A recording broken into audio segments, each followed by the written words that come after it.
We're in Hyde County at the site of the Blackland Farm Managers Tour, August the 2nd, 2016. We're looking at our maximum yield test that's supported by the North Carolina soybean producers with their checkoff funds.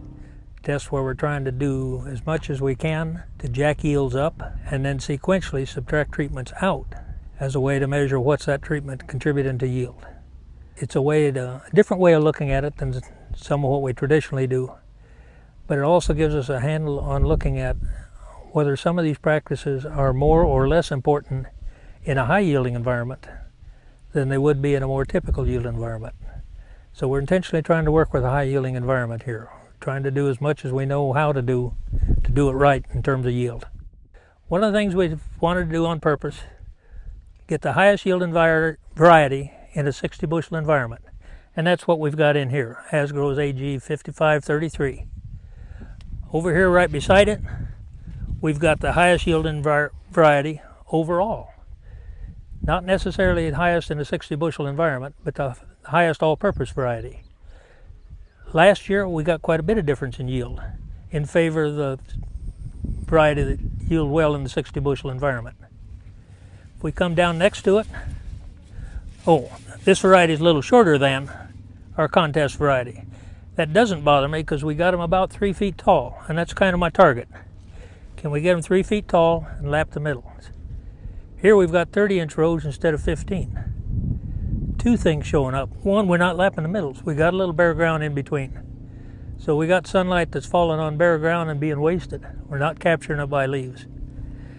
And they're a little shorter. Right here in front, they're not quite 3 feet tall. We get a little farther back in the plot, they are. The next plot's back to the Cadillac treatment again.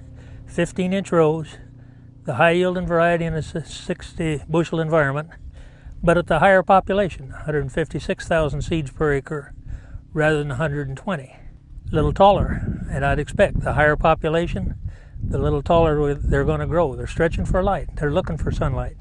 So they're going to be a little taller. I don't see that as being an advantage because our Cadillac treatment got to be 3 feet tall, and that's about as tall as I can do much good with. So they were tall enough. Being a little taller like this, no big advantage. And last year was no advantage. These yielded the same as the Cadillac treatment, no higher. So the 120,000 looked last year like it was enough, and I expected it would.